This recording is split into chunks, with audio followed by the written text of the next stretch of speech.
Bonjour à tous, bienvenue sur ma chaîne Grand Club FCB. Si vous êtes nouveau sur ma chaîne, n'hésitez pas à vous abonner. Et si Messi retournait au Barça? L'incroyable révélation. L'Inter Miami permettra à Lionel Messi de faire ses adieux au FC Barcelone, l'Argentin souhaitant vivre une dernière expérience au Camp Nou. Un retour au FC Barcelone a été envisagé en 2023, mais Messi a finalement rejeté l'option de rester en Europe et a préféré poursuivre le rêve américain avec l'Inter Miami, qui évolue en MLS. Le Barça a laissé la porte ouverte à un retour du fils prodigue dans sa maison spirituelle, avec un match d'exhibition à la clé. L'Inter Miami serait ravi d'organiser un tel événement. Le président du club, Rorrema, a déclaré à El Club del Deportista: « Le départ de Messi de Barcelone n'a pas été à son goût, il n'a pas pu dire au revoir au club qu'il a accueilli comme un enfant, et je pense que les circonstances n'étaient pas celles que Lionel souhaitait.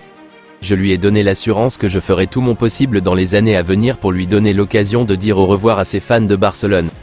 L'Inter Miami ira où nous ferons une sorte de match. » Mathys de Ligt est l'un des épineux problèmes du Bayern Munich en ce début de saison. Recruté pour 75 millions d'euros en 2022, le défenseur néerlandais n'a disputé que 37 minutes en Bundesliga. Il ne fait pas partie des priorités de Thomas Tuchel qui privilégie d'autres profils en charnière centrale. C'est ainsi que Mathys de Ligt se retrouve désormais sur la liste des partants. Vieux désir des Blaugrana, Mathys de Ligt reste sur les tablettes du FC Barcelone alors qu'il n'est pas l'un des joueurs les plus importants du système de Thomas Tuchel en Allemagne. Xavi et Joao Félix étaient présents ce mardi en prévision du match de Ligue des Champions entre Porto et le Barça ce mercredi soir. Un joli choc se profile mercredi soir entre Porto et le Barça et en préambule, Xavi et Joao Félix se sont présentés face à la presse. Les deux hommes, qui abordent évidemment le rendez-vous de manière très positive, espèrent frapper un grand coup même si Félix, grand rival de Porto sous le maillot de Benfica, démine l'importance de ce choc. Sur le match contre Porto, c'est un scénario idéal, un grand rendez-vous, avec un club historique européen. Très dynamique, rapide, avec un très bon entraîneur. C'est un cadre parfait pour livrer un grand match.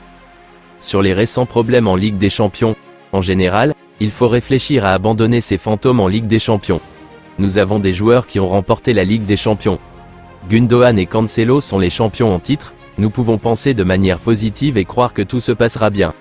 Nous avons une équipe avec l'expérience de la saison dernière.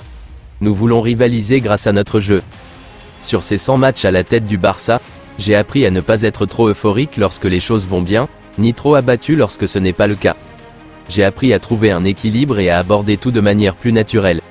Sur la pépite Fermin, il fait partie de l'équipe première en ce moment, il l'a mérité. Il n'était pas prévu en début de saison, mais il nous apporte beaucoup. Il a le niveau pour être un joueur du Barça pendant de nombreuses années. Je vous remercie d'avoir regardé ma vidéo, n'hésitez pas à vous abonner pour plus de contenu similaire.